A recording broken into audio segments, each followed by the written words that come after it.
there are so many reasons why I got into teaching. One of the best things is the light bulb moment. When you see a pupil suddenly understand something, that's really, really special. Every child is so full of potential, and the thing that makes me proudest to be a teacher is seeing them realise what they are capable of. I don't think any other job can give you the same satisfaction. That's why I chose to teach. You could get £26,000 tax-free to train. Search, apply to teach. Selected subjects only, subject to eligibility. Ladies and gentlemen. Ladies and gentlemen. Podcasting since 2005. You're listening to Gamertag Radio. With your host, podcaster Hall of Famer Danny Pena, the always opinionated Paris Lilly, and from outside of the norm, Peter Toledo. This is Gamertag Radio. Here we go. Welcome to Gamertag Radio, episode 657. This is your host, Danny, and also joining me this week, co-host of the show, P-Rock and Paris. What up? Good evening, gentlemen. How are you? Oh, I'm doing splendorific. It's quite excellent. Yeah, man. So, we have a couple fan mail questions for this episode and a couple topics, too.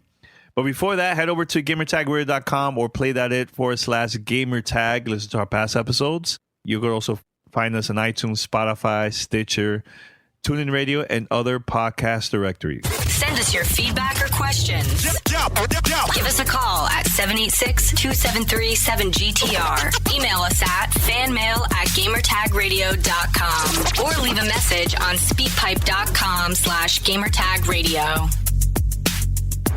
So what's up, man? What you guys want to talk about first, man? Phantom Dust. All right. I have a lot of things to say about Phantom Dust too, man. I have a lot of things to say about the game. Well, so, all right. So this is what I'm going to do. Monday, I'm going to have a special guest that I had him on our podcast over 12 years ago. He had he still has a fan site all about Phantom Dust and everything. And originally, when I had him on our podcast, he had the Japanese version of the game. So I remember first when the game was announced, there was Majesco that was going to publish the game for the United States because Michael, he had that's his name, Michael. He had the game, the Japanese version, but it was published by Microsoft in Japan and stuff. So we talked about the game and all that stuff. So today, Polygon finally posted a video of the game. But before I say anything about that video, if you go back last year, Kotaku posted a leaked video that was originally from the developers that were working on the quote unquote remaster that they were working with Microsoft, and it didn't work out, whatever, behind the scenes stuff, whatever. So Microsoft basically canned that version. So if you look at that video, the graphics looks really good compared to the 2004, 2005 version of the game. Gameplay wise, it didn't look exactly like the original. So they released this version. To me, this version is just a port, but it just looks a little bit, it looks better than the 2004 version. But gameplay wise, it's the same exact game. So when this game came out back then, it was only for like $20. I remember everybody was just talking about Halo 2 at that time. But after a while, I got tired of Halo, too many cheaters, and so on. Long story around that time. So I purchased this game, and I even bought an extra copy because we had a giveaway on our podcast. And we gave away, that was the first game that we gave away to one of our listeners back then and stuff. So I started playing this game a lot with my brother at that time. And dude, I took a long break from Halo because of this game. And I understand that there's a lot of people are not liking the graphics. They find this game completely weird and all that stuff. But at that time, when I got to play this game, it completely took me away from Halo, man, for a while. And I really got super hooked with this game, big time. And I understand it's not for everyone, but I feel that people, instead of concentrating so much on the whole graphics and everything, give it a chance and just try it out. I don't know. This game is really dope to me, man. You know, I know if I wish my brother was here too, because he will talk about this so much, you know. But I don't know. I think on Monday when I have our special guest, so I'm going to talk more about it. But I just want to get to hear what Paris and P has to say about this. But it's cool. I understand that you guys don't like the video and all that stuff. But go ahead, say what you have to say, man. Okay, so all right. I have a lot. I'm sorry. I'm very passionate about this game. I really love this game so much. I know. So our man Josh over at Xbox, you know, shout out to him. Yeah, we love him. He retweeted something from Shannon Loftus. She is a GM over at Microsoft Studios Publishing. And she is saying, think of Phantom Dust re-release as a game preservation project. Code Mystics did amazing work with no source code. I get that. I heard everything that you just said, Danny. I've seen the 19-minute video for myself. Here's the problem. The fact that she had to explain it that way, the fact that you had to basically justify and explain why you love the game in 2017 is a problem. If I understand the nostalgia aspect of it, you loved it back then, so of course you're going to want to play it and you're going to feed off of those memories from back in 2004 and all that. I totally 100% get that. I respect it. I'm not, and I almost cursed, but I'm not trying to crap on the game. I'm not. But from what I've seen, I have zero interest in this. And like you said, and that's fine. I know that's fine. But I'm just saying, this is here again. I have to take it back. This is another example of Microsoft not giving us even an old IP. You got to give me something that the layman person that has never played the game, give me something to be interested in. I understand it's a preservation project. You didn't have the original source code. You did what you had to do. What they're basically saying is, if I still had my original Phantom Dust disc, this is absolutely no different than having that disc. And what's wrong with that? What's wrong with that, though? From a nostalgia standpoint, there's absolutely nothing wrong with it. But what I'm saying is, why not take this old IP and bring it to the forefront in 2017 instead of giving me the same damn game from 2004 that no one played back then? That's what I'm saying. So I understand the point of preserving it, this old game, but this does nothing for no one that played it almost 20 years ago or 15 years ago, whatever you call it. Here's the thing. There's a hardcore fan base that loves this game. Like, to me, is there? There's a yeah. Like, this game to me is like a cult classic from the original Xbox. Those that actually bought this game back then, they love it. This game got great reviews at that time, and even in Japan, which a lot of people didn't even like Xbox, the original Xbox. Still to this day, people don't really support it. The game even got great reviews, so I feel that people should just at least try it out. If I try it out and I feel like it's garbage, I'm going to say it's garbage. Not because, I'm a fan, of course, but if the game doesn't play right, I'm going to talk about it on a podcast, but the thing is, I really love this game a lot, man, and I feel that the first thing people talked about, it looked like the graphics, and it's like, I mean, here's what you do. Here's what you do. But hold on a second. The majority of people never even play this game. The majority of people never play this game. It's hard. I don't want to downplay the significance of it being a nostalgic game. For you, Danny. So you have a personal vested interest in seeing something like this. I am that person who never played the original Phantom Dust, and I saw the video, I watched the entire thing, and I understand it took, a tremendous undertaking to reverse engineer all of that data and code to make it what it is now, making it live enabled, going from DX8 to 12, I think is what they said. Yeah. Things like making it an Xbox Play Anywhere title, which in and of itself is not a normal, easy task. Taking it from 4:3 to 16:9. All of those things, making it a stable 30. Well, it was hard-coded 30 frames per second, but making it dynamic enough so that it can scale to 1080, 4K, etc. All of that is great, but I am that person that never played it when I had my original super, my mini fridge Xbox, right? With the remote with the controller that would fit perfectly in the hands of someone like Paris, who is a behemoth, like with mitts. But I have zero interest. I don't know if I should be offended by that. Jeez. But it's okay. It's fine. I understand. Can I say one thing? Not for everyone. Can I say one thing? Just one thing. I want to say one thing, and you can stop sword and shielding this game. If they want people to play it, make it games for gold. Done. If this is a preservation project and all that nostalgia, make it games for gold. So that means if you invest in Xbox, then they give you the game for free. Done. There you go. I tell you this. I heard that free has been mentioned. I heard that it might be even maybe $20, $10, $5, whatever, or free. That's what I heard. I don't know. I hope.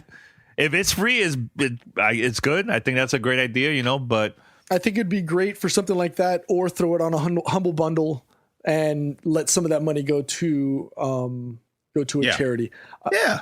I find it very, very difficult to force people to shell out $10, $20 for a game from 20 years ago. And again, I understand you've got a nostalgic factor to this. I saw you similarly like this 2.5 years ago or 2 years ago at E3 when Final Fantasy Remake and the Shenmue E3 thing came out. I was screaming at the press conference. And you still have nothing in your hands to play it on. But you know what? I'm happy with this version too, Pete and Paris. I'm happy about this. And look, the game comes out. I'm gonna play it. I'm gonna take my time with it too. And it's not even the story. The story is, personally, I didn't like the story at all. It was more of the multiplayer part. Like I played this game so much with my brother because we would do like a 2 versus 2 matches all the time. And like I remember he was in his room, it was my room, and I'm screaming like, "Yo, throw this, do this, do that!" Like it was a lot of fun, man. So I think that the person I'm going to have here next week, we're going to talk more about it, and there's a lot of things he wants to say too, because we were going back and forth with everything that people have been saying and so on. So. We'll see. My only concern is the multiplayer aspect. It takes a lot of infrastructure to support something like this. And if there isn't a lot of activity on it, I would not be surprised if Microsoft would shutter those servers like they've done, like other companies that I know we've posted, on our old site about, EA shutting down servers and stuff like that. Because I know multiplayer was a large component of a game like this. Is Microsoft willing to absorb that infrastructure cost to support it? But Pete, it's the power of the cloud. Where you got around the 25K. And power of the cloud still costs money. It doesn't matter. It's still. And I know you and I could go into a totally different tangent conversation about this, and I don't want to convert, GTR into IT talk radio. But all of that infrastructure and support costs money, and if they're not going to sell it, they're going to give if and obviously, of course, these are suppositions, these are rumors. If it's a cheap games for gold free concept, or it's a $5 or $10, I can't see how that subsidizes any of that infrastructure cost. I'm going to say one last thing because I think we should move on. Danny supports it wholeheartedly with a Patreon out of his own pocket. I'm going to mention one thing before we go to the next topic. Look, I'm happy that it was Nick. What's his name? Nick? His full name? He's on Polygon. Nick. Nick. Just go by Nick. Let's go with Nick. He was the one that actually recorded this interview for Polygon, and I believe he was the one that actually also recorded an interview a couple years ago with people that was also involved with the game, the other version and everything. And I'm happy that it was him to do this because he is also a huge fan of the game. And I feel like if you're a huge fan of the game, you should be the one to sit down and ask the questions and so on, Because if it's somebody that doesn't know anything about the game, I think it just doesn't work. Like, for example, Paris, you're going to the Destiny 2 event, or, I wish it was also P2. But I rather, originally I got invited to go to the Destiny event, right? But I was like, nah, man, I'd rather see Paris. I'd rather see Pete go there because you know why? You guys are a huge fan of these games. And you know, yeah, I'm hype. I get there, play for a month or two of the game, and I'm going to move on. But not you guys. You guys are going to be playing these games for a very, very long time. And I'd rather see you guys doing that, you know. And that's why I'm happy that Nick recorded this interview because it's the same exact thing, man. You know what I'm saying? So I wish that people just give it a chance. If people don't like this game, that's fine. There's a bunch of other games to play. And honestly, first of all, Microsoft is not pushing this as a AAA title. Like, this is our big, huge exclusive for the year. No, man, this is something that they've been working on for a while. And it's for those that, you know, they are interested in the game, man. You know, this is not a game that you're going to go and buy a freaking Xbox One for, man. Come on. You know what I'm saying? So we'll see. We'll see later this year, man. I'm excited. I know my brother's freaking excited about this, so we'll see. Anything else you guys want to say before we move on? Yeah, here, this might cheer you up. Do you know that Destiny is a straight ripoff of Phantasy Star Online? Of course. I never put the two and two together. I was listening, I forget what I was listening to, and they literally broke it down. The three characters are the Warlock, the Hunter, and the Titan. And, you know, you go into these zones, and it's all about loot. And you get different weapons and armor and all that stuff. I was like, well, son of a gun. Bungie's a thief. No, the only difference is that, you know, Destiny has a lot of puzzles and because Phantasy Star Online doesn't really have puzzles. It's more of like, you know, you're in there, kill the enemies, go to the boss, do a lot of quests and so on. But there's puzzles in here, man, you know, in Destiny. So, but it's still, I think and plus it's also first person shooter. That's Phantasy Star Online wasn't a first person shooter at all, man. So, but still, it's good. It's dope. It's dope. Wow, I can't believe we spent 60 minutes talking about Phantom Dust. Well, actually, I was the one trying to defend this game and everything, but yeah, we'll see. All right, so let's go with the next topic. All right, so people are saying that PlayStation might announce PlayStation 5 at E3, and it might launch in 2018. This is coming from like a couple analysts and stuff like that. This is like a rumor. Personally, I think that I don't see that happening at all for this year. Can I do it? Can I do it, please? Yeah, go for it. Go for it. Wrong. Fake news. Said it's not happening. There is no way in hell they're putting out a PlayStation 5 next year. Come on. No, it's not happening. You'll be lucky if it's 2019. It's probably 2020. That makes the most sense. I mean, they're making so much money. Exactly. Why would they do that? Exactly. They're making so much money right now on the PS4 and the Pro, and they got the strong games lineup to support it for the next 2 to 3 years. Dude, come on. No, they're not putting. It's the same thing. It reminds me a lot of PlayStation 2. That system sold so much that system lasted a very long 10 time. years. 10 years on the market. Yeah. So why, if you're making so much money with your hardware, it doesn't make sense to release a new console right away? Why? That's you're wasting money on creating something so quickly while the hardware you have currently out, it's making a lot of money. So I don't know. The whole thing just doesn't make I don't sense. know if we've ever really done the math to see how much money or what the profit margin is on those consoles for whether it be the regular or whether PS4 Pro. My opinion, and I think, and this is coming out of way left field. I mean, we're totally different stadium and sport. Unless Sony decides to go on, and again, I'm talking out the side of my neck right now.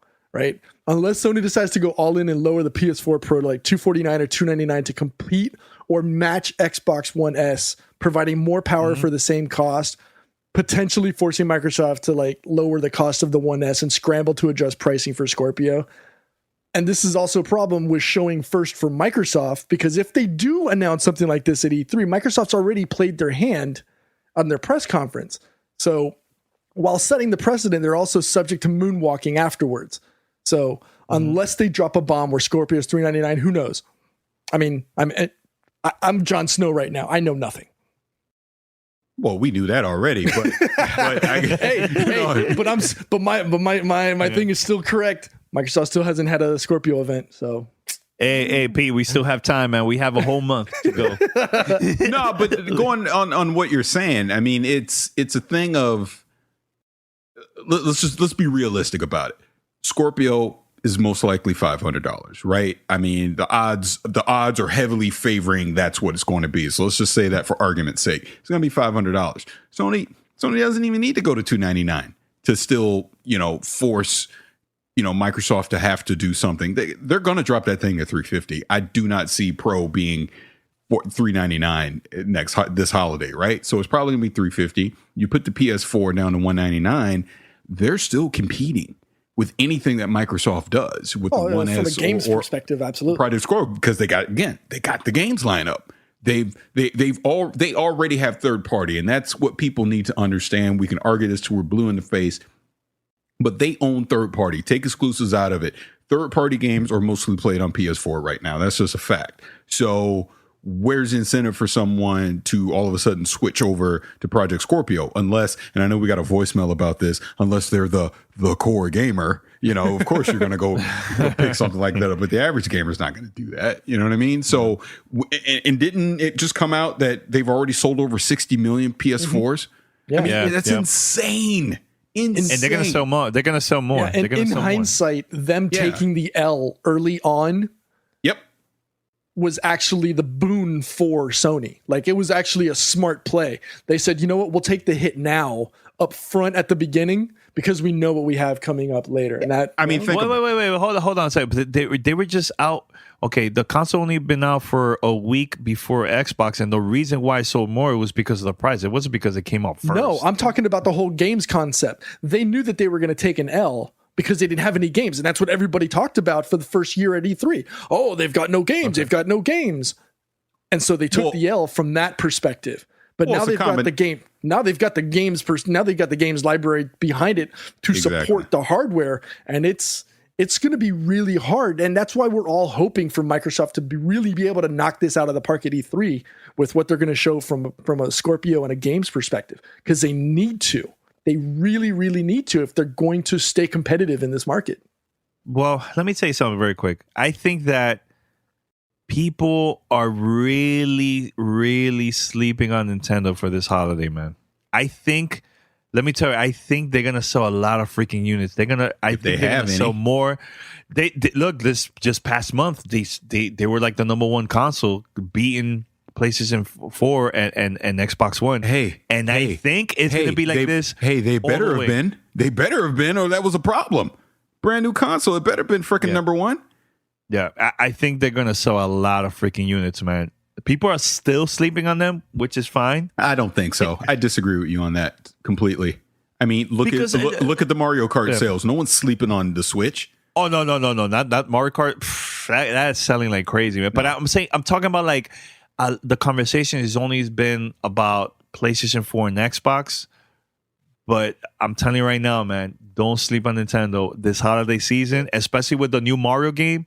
Oof, but see, I don't think a lot of people. I don't even think that's a fair discussion for either side, because Nintendo has made it very clear they don't compete with Microsoft or Sony, and they're not trying to. They're different ecosystem.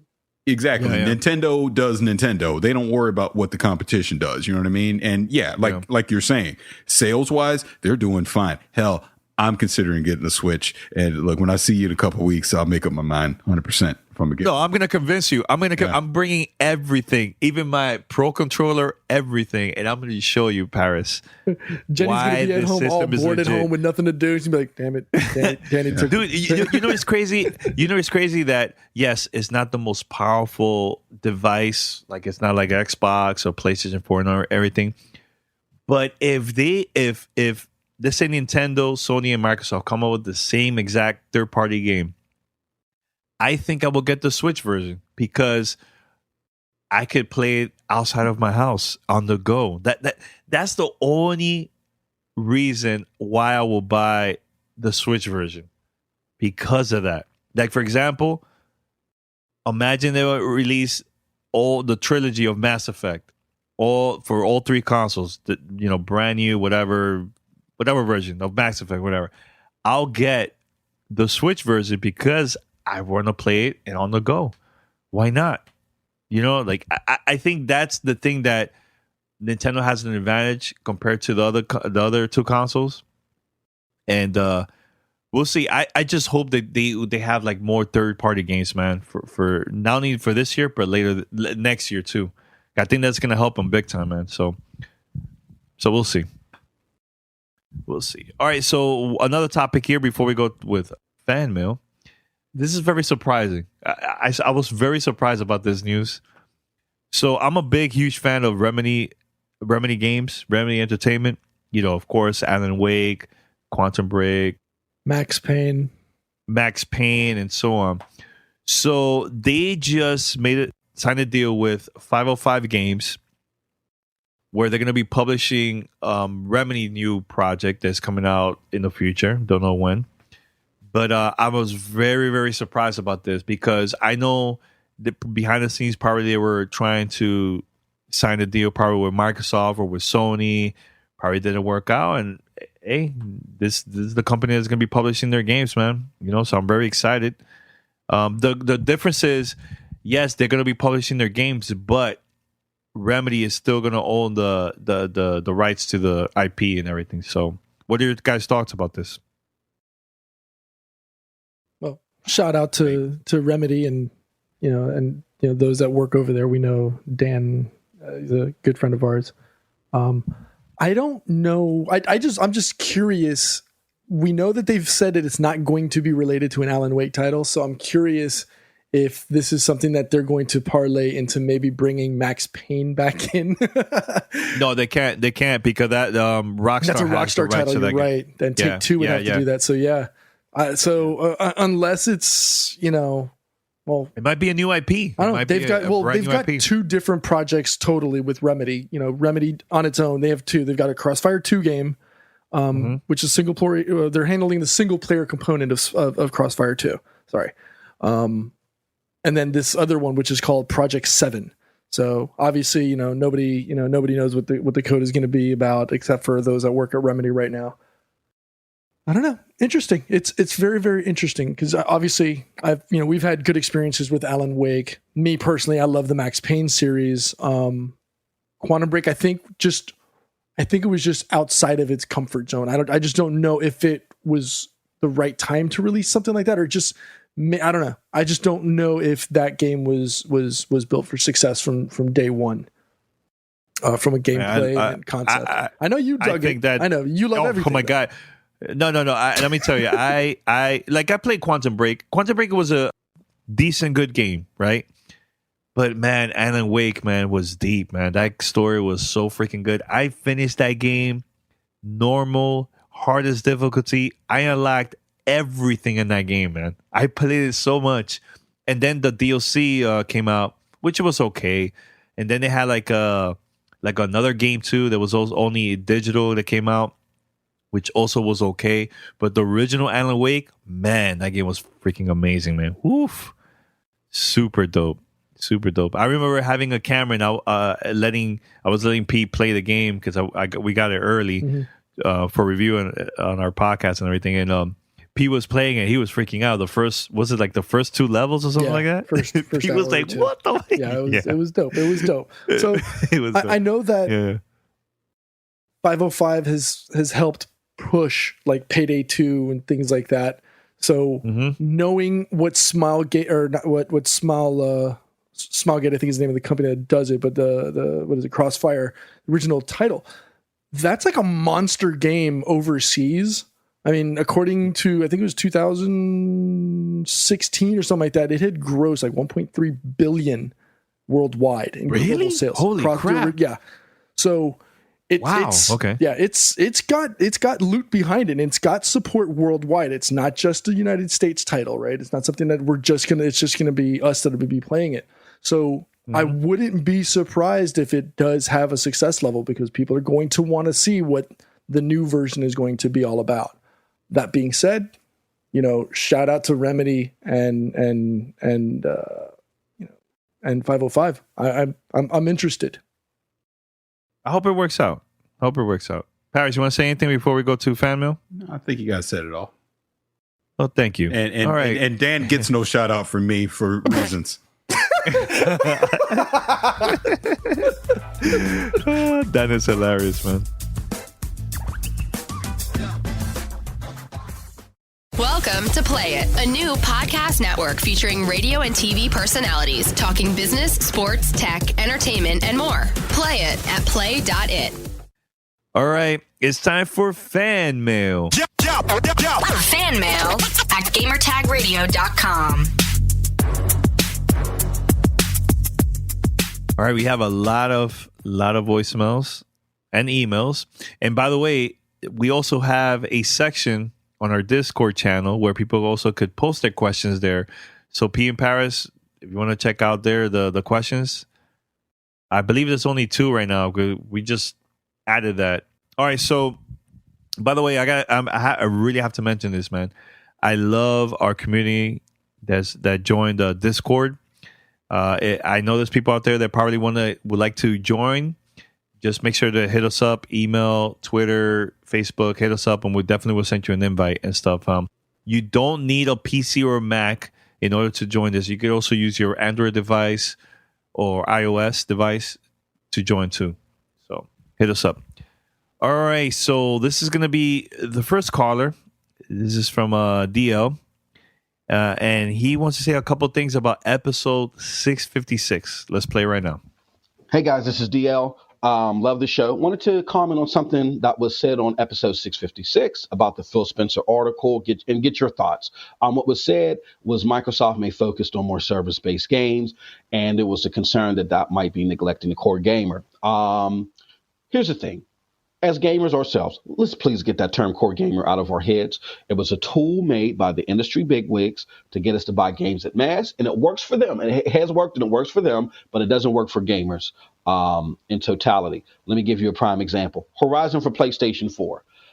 Picked up the game myself, hated it. I can go on and on and on while I hate it, but it's just a Tomb Raider knockoff to me. But I was surprised that when I took it back, that there were a lot of people that did the same thing, even after the Punditry World gave it 10s, and I think Paris said it's his game of the year and things like that. The point that I'm trying to make is that there are different core audiences for the console gaming world. There are the people that love the Nintendo games, the people that love the PlayStation pretty games and with story-driven based games. And I think Phil Spencer gets it. His audience loves the service-based games. Look at Left 4 Dead, Halo, and so forth. They're either service-based or they have service-based elements attached to them. So he gets it. I don't think there's a concern. If people want the pretty cinematic games, then they can get a PlayStation. So wanted to get you guys' thoughts. Love the show. Have a wonderful day. All right, so it's all about the Phil Spencer discussion that we had. He said that Phil gets it. He gets it. Do you think he was right, or what do you guys think? I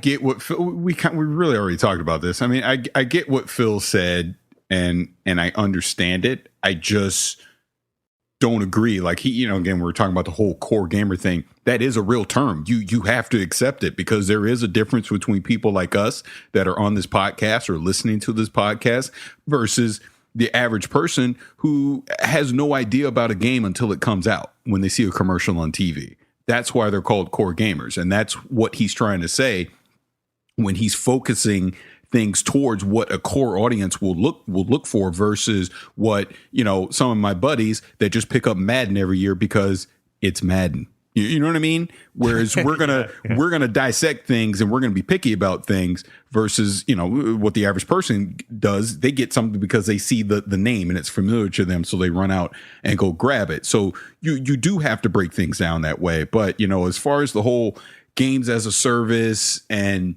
that being the future, I disagree, because to me, story still matters. The games that I come back to are because of the story, not necessarily because of the gameplay. Honestly, the only exception for me is Destiny. And really that comes down to the people I play with more than anything. You know what I'm saying? So I get it. I just don't 100% agree with what the listener is saying. I appreciate them, leaving the voicemail and everything. I just don't 100% agree. Okay. Pete? No, I agree with what Paris was saying. I do agree with DL in the fact that there are different core audiences. You can't really pin everybody's ideals on a specific group or genre of whatever. So Nintendo has its core audience. I think that's the best way to say it. Sony right now appears to have hit the nail on the head with the right direction and the right formula for success. And I think Microsoft is still trying to find their way. They've had the success in the past. They've shown that they can succeed. They've had the formula in hand before. It just looks like somebody stole the secret recipe for the Krabby Patty for Microsoft. And I think that's what Phil's job is right now, is trying to recover that recipe and bring the big emerald to, back to success. Not to say that what they've been doing over the last couple of years has not been successful, but they've been to the mountaintop. They've tasted the Krabby Patty, and unfortunately they lost their way. And now it's just an uphill battle for them, because right now I think, Sony is just knocking it out of the park. Nintendo's coming on strong. I'm still not going to be getting a Switch anytime soon. So I'm going to convince you too. We'll see. You've got time.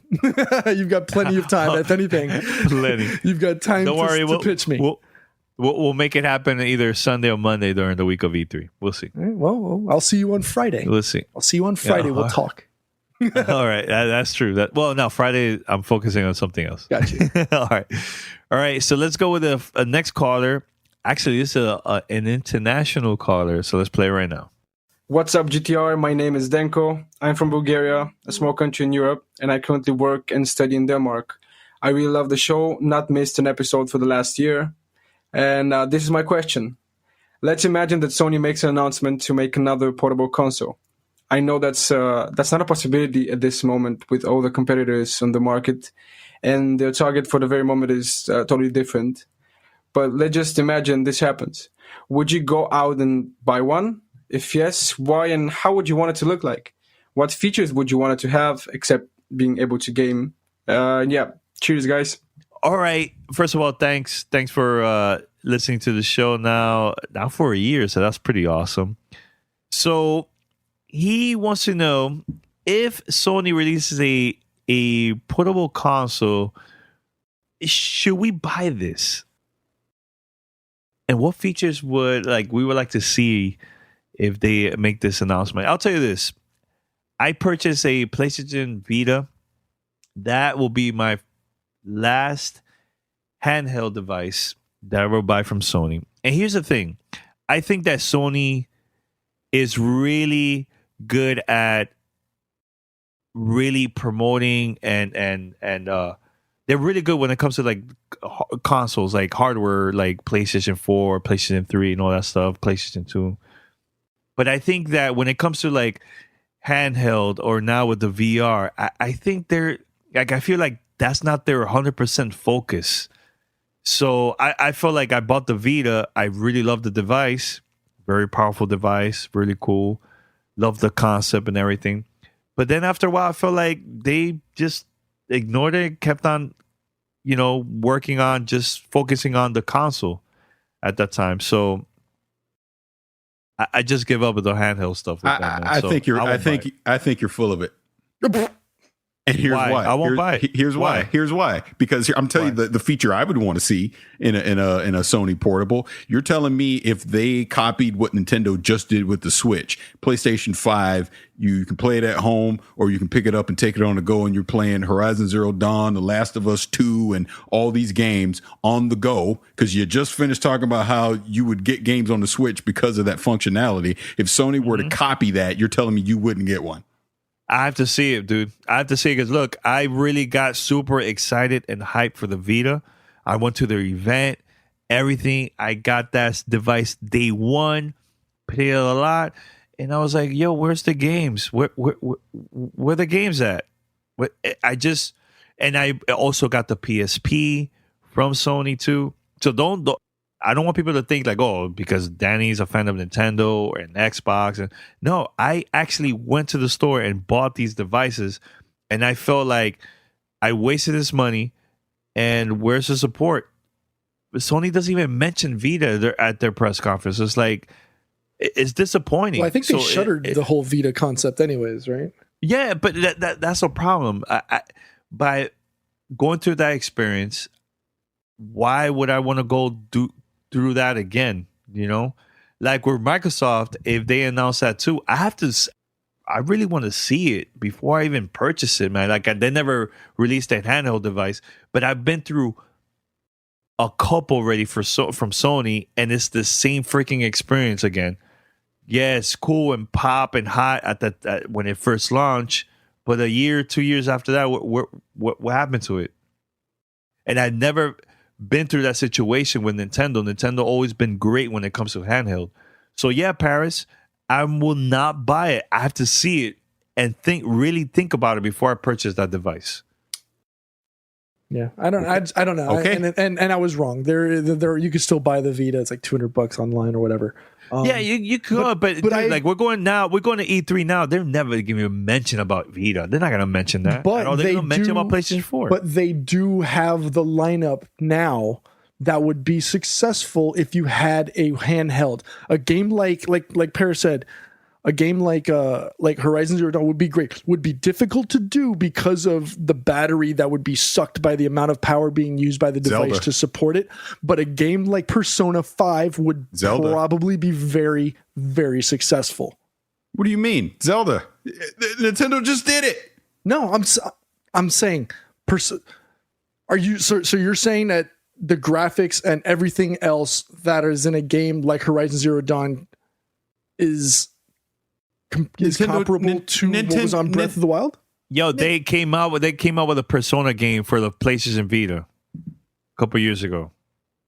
Great game. Loved it. Great game. But it's like, really? I have to wait once in a blue moon for a great game to come out on the Vita? Really? I don't know. I will not buy it. Right now, where's the hype about PlayStation VR? Everybody was talking about it in October. Well, that's just when VR it was coming in general, I think. I'm saying, honestly, at that time, PlayStation VR, people were out of their minds talking about this. Where's the talk about the VR? PlayStation VR. Nobody's talking about it. They're not really pushing this, man. I don't know. I think Sony is really good with consoles, man. Not with other things, man. Me personally. I really have to sit down and think about it before I waste my money to buy one of those other products that is not the console, in my opinion. So, Paris or Pete not gonna say anything? Oh well, no, I've already given my opinion. Well, honestly, you got away from what the guy was asking in the first place. He basically just said if they came out with a portable, hypothetically, what features would you want to see it in? You really didn't answer the damn question. I answered the question. I know. My bad. Ducking is what we call that. It's like I've been through this situation a couple of times that I'm just like, I'm not buying no freaking handle from Sony ever again, man. That's the problem. I'm sorry. I'm sorry. No, jokes aside. You are correct. Look, the Vita as a piece of hardware is freaking amazing, even to this day.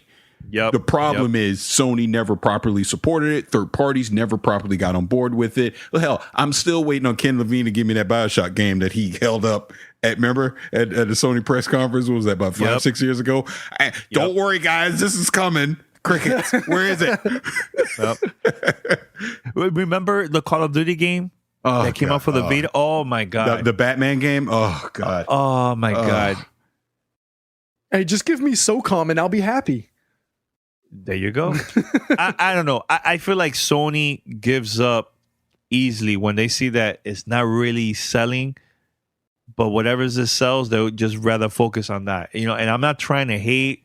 It's just the truth, but man. Is that a wrong method? It's a business. No, it's a business decision. Why continue to fund something that's not going to be successful? I know. Let's answer this question. All right. So the question is, if they do release a portable console, would we buy it? What are the things that we would love to see? Anybody would like to answer that question? I already did. I copied the Switch. Done. All right. Okay. And you, Pete? I'd have to mirror his sentiment. I mean, being able to play a game whether you're on your console or being able to just pick it up and walk out the house and start playing it, I think would go a long way. And because now Nintendo has broken the mold and said, you do it now, y'all are copycats, it's kind of hard to go in another direction. It's going to be very, very hard for another manufacturer to come up with a platform that works as well as what the Switch has done so far in its short lifespan. All right, let's go with the next question. Hey, Gamertag Radio. This is Sonny in Oregon. Calling in regards to something you recently talked about on your last podcast. It was regarding what Phil Spencer said about games and games for service, and basically about games having more microtransactions nowadays than ever before. And due to that, games like BioShock Infinite, and games that really tell a story might be going by the wayside. That is a really scary concept to me. As I get older, I'm 37. I always like to dive into a story. I love getting lost and immersed into a game, especially as I get older. I don't have much time anymore to play games, so when I play a game, it's a great distraction to get lost in the world of BioShock Infinite, which is one of my favorite games of all time. Even games like Far Cry Primal, Skyrim and all those kind of games. Those are always really fun for me to get lost in the story aspect and just do your thing. Do you anticipate all across the board video game developers and video game makers are gonna do this, or is this just an Xbox thing? And it's just really concerning to me. So anyway, appreciate more talking about this concept. Thanks, guys. Keep up the great work. All right. So once again, the Phil Spencer interview, he explains that he's kind of scared about it. And what we think about that? Do you think every other companies are going to do it, or it's just Xbox? No, and Xbox is not going to do it either. I mean, what I take from it, okay, let's just take Activision for example. If you look at Call of Duty, if you look at Destiny, those are prime examples of games as a service, right? They're very successful, they're hugely popular, and they're making bank on it. But ultimately, those aren't the games that are going to have me coming to turn on my PlayStation or Xbox every day. It's going to be something like a Horizon Zero Dawn. You know what I mean? Like, not Halo 5, but one of the older Halo games. Something with a story. Something that has a rich lore behind it. Something that's going to keep me coming back wanting to play it. Take one of the Elder Scroll games. Like, the game that I'm telling you is going to be a game of the year contender, but y'all laughed at me, is freaking Wolfenstein. Even something like that, you immerse me into that universe to where I care about the characters. And another Bethesda game, the Dishonored, things like that. Those aren't games as a service. Those are the backbone of gaming. They can't go away. You know what I mean? If they did, what the hell are we doing?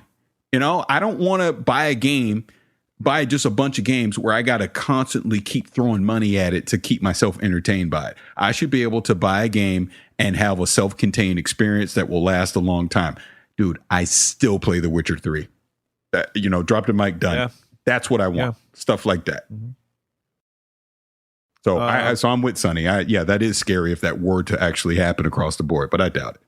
I think there's a market for everything. There's a market for people that just want to play first-person shooters. There's people that just into stories, like Witcher.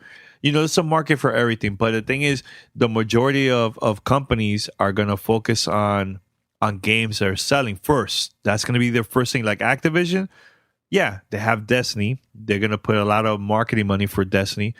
But honestly, their main focus is always going to be Call of Duty, no matter what, Paris, no matter what we say, because that they know they have a crowd.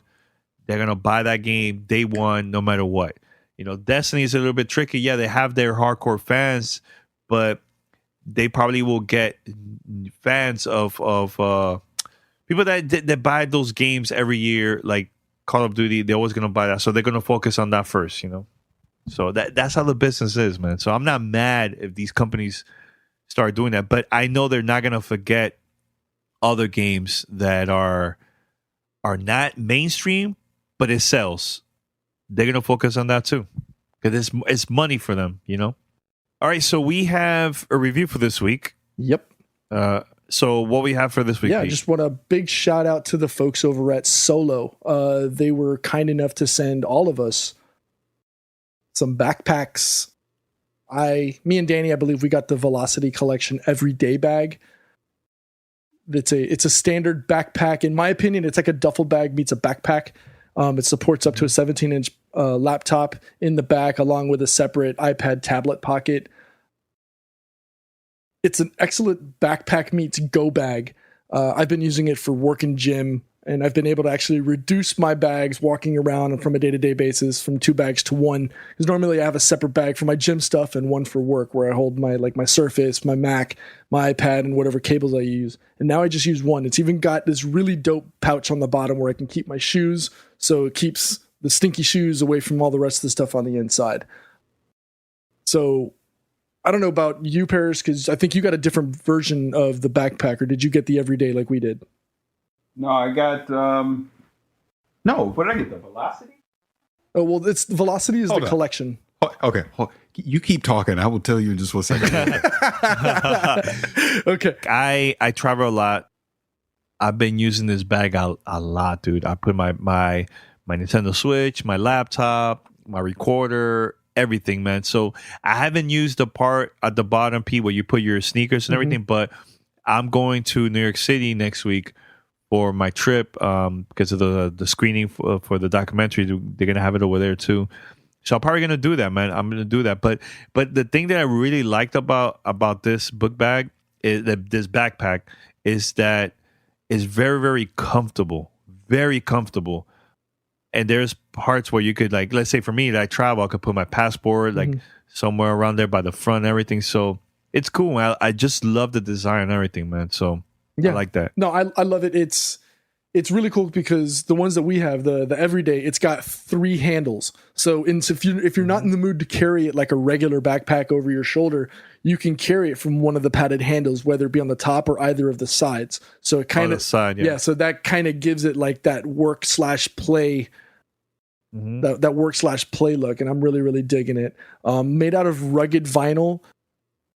Like Danny said, it's comfortable. It looks great. It doesn't look like a normal student backpack, but it also doesn't look like something you would take camping.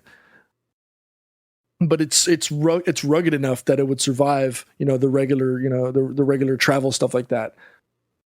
If people are interested in checking it out, they can go to solo.net. They can go, or they can get it at major retailers like Target, Staples, and Macy's. If you go to their website and sign up for their newsletter, you can get like 30% off and free shipping on your next order. So if you guys are interested, it's worth it. It's worth it, I think. Yeah, I personally I have I have the everyday. Oh, you have the same one. Okay. Yeah. The picture just like I use it. The Velocity collection. Yeah, this is it. I took it when I went to Florida. That's what I took with me, and I plan on having that be my. We're going to be going to various events and stuff, and obviously E3 here in the next couple months.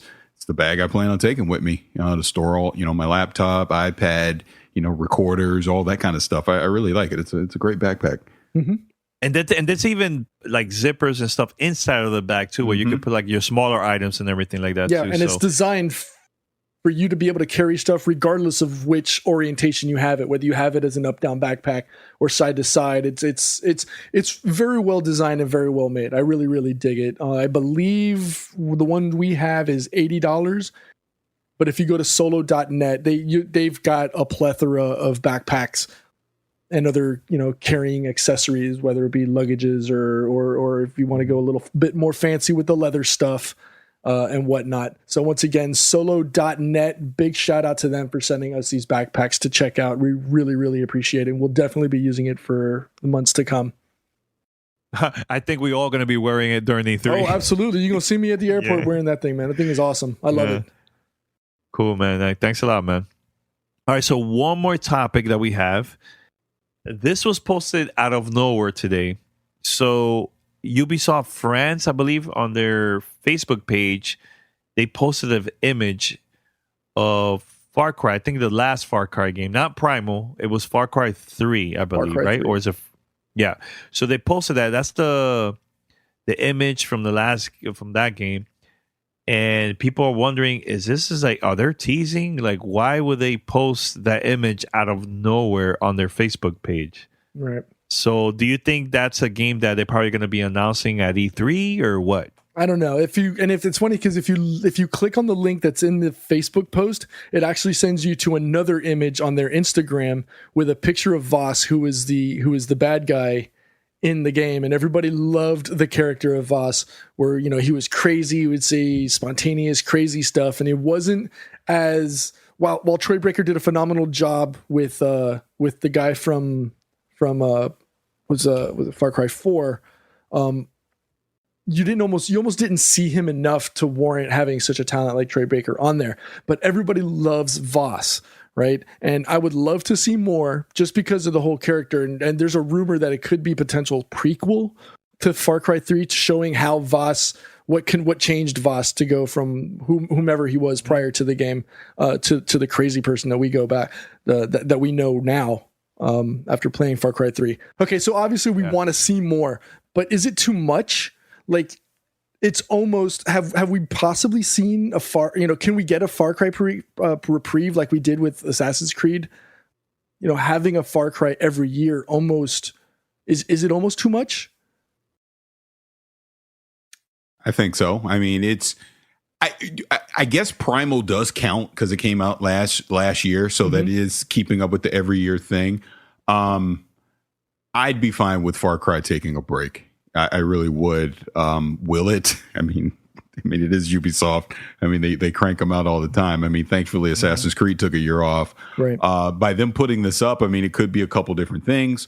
Like you said, maybe it is a brand new game and it's a prequel. Maybe this is just a little teaser towards Far Cry 3 coming to Xbox backwards compatibility or something. You know what I mean? Maybe they just make a complete remake of it, have it on PC, PS4, and all that. Maybe we get Far Cry 5. I don't know. Obviously, look, we're at the E3 time of the year, so it's something. Definitely means something. Yeah. So we'll see something that's coming. And don't get me wrong, I dig the Ubisoft method. Like, I like their whole ethos of open world. But I'd like to see what Far Cry could do if you unleash the shackles, similar to Danny's favorite game, Breath of the Wild, right now. Just release us from the rinse and repeat, find the outpost, and become a map icon janitor. You know what I mean? So give us more within that open world. We know that Ubisoft can do it because they've given us games that have been very, very successful with that whole concept. We saw it just recently with Wildlands, which, Paris and I played the hell out of. The Division for the better part of it, Assassin's Creed, and obviously Far Cry. So we know what they can do. I just either give us the full Monty or give us a 5 or give us a timeout and make us want more Far Cry. Can I say something about that though? I think we talked about this a couple episodes ago. I can't remember. I think Paris, it wasn't on Facebook Live. I think Paris mentioned something about Splinter Cell and all that stuff. I think that I know that they're taking a break with Assassin's Creed. I can't see the game coming out this year, man. I think we might see it for 2018. And if it's like that, I think it's good. It's even better if they do that. Now, I know we're not into the whole prediction stuff. We're probably going to do that later this month and everything, but I think that if they do announce an Assassin's Creed or an E3, it's for 2018, and it might be similar to how Ghost Recon Wildlands, open world and all that stuff, multiplayer with a bunch of assassins and everything. I think we might see that for E3, man, for next year. Your thoughts? You think I'm crazy or it's too much? Wasn't ready for E3 predictions. No, that's not the E3 prediction. Came out of left field with that. Now we're unprepared for the show. No, because you're talking about Ubisoft and everything and Assassin's Creed. They're taking a break. I think that they need a change in the Assassin's Creed series. So this could be the change for them. My opinion. I might be wrong, but I don't know.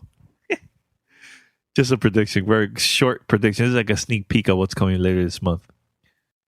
Anyways, I think Paris and Pete don't want to say much about my crazy prediction. Well, you know why? Because I could have sworn we had this conversation before we recorded. Yeah, we're not going to talk about none with the prediction stuff. We're going to wait till E3 episode. Okay, radio. Yeah. Hey, it's a sneak peek. Jeez, man, come on, let me live. Let me live. Let me dream. Because you already know the one prediction I want to talk about, but I'm not going to say nothing. Say that. That was a good one. That's a really good prediction. Danny can put out his stuff, but then I even just barely hit at it. And he's all wrong. No, North Korea. No, Paris, you want to say it? You can say it if you want. No, I'm not going to say it. Also, you know what? So don't ever bring it up then. It's a teaser. That's how you do a teaser. All right, we're going to wrap it up. Head over to gamertagradio.com or play.it/gamertag. Listen to our past episodes, and you can also find us on iTunes, Stitcher, Spotify, TuneIn Radio, and other podcast directories. Send us your feedback or questions. Give us a call at 786-273-7GTR. Email us at fanmail@gamertagradio.com or leave a message on speakpipe.com/gamertagradio. All right, so before we wrap it up, Netflix posted a trailer of the new Defenders series, Season 1. Your thoughts? My girl Elektra. That's all I care about. Go ahead. That's it. You're done. That's it. Misty Knight and her fine self. It looks good. The trailer looks good, but though, overall. From a comic collector perspective and a fan of the overall Netflix Marvel ethos and universe, I loved it. It got me a lot more excited than Iron Fist did. I think we all agree internally, at least the three of us, that Iron Fist stumbled more than it succeeded.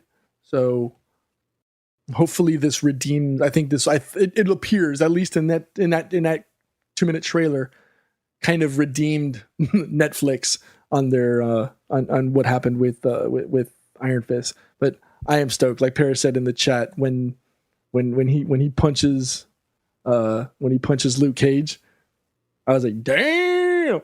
So yeah, I'm super stoked. I cannot wait. And right in his face too. Yeah, just slap. Just that was dope. No, but I also love how Luke Cage was all of us when Danny Randall. He goes, but I am the what is Immortal he? Iron Iron Fist, and he's like, what? It's like, dude, get over yourself. It's gonna be good. I'm really looking forward to it. And obviously, look, we know Sigourney Weaver is gonna be a badass as the villain, so I can't wait. It's gonna be good. Yeah, I can't wait. All right, so let's wrap it up. And until next time, we're out. Peace. Thanks for listening to Gamertag Radio. Be sure to like us on Facebook and follow us on Twitter. Yeah, you had to grab your sword and shield for that damn Phantom Dust. That's what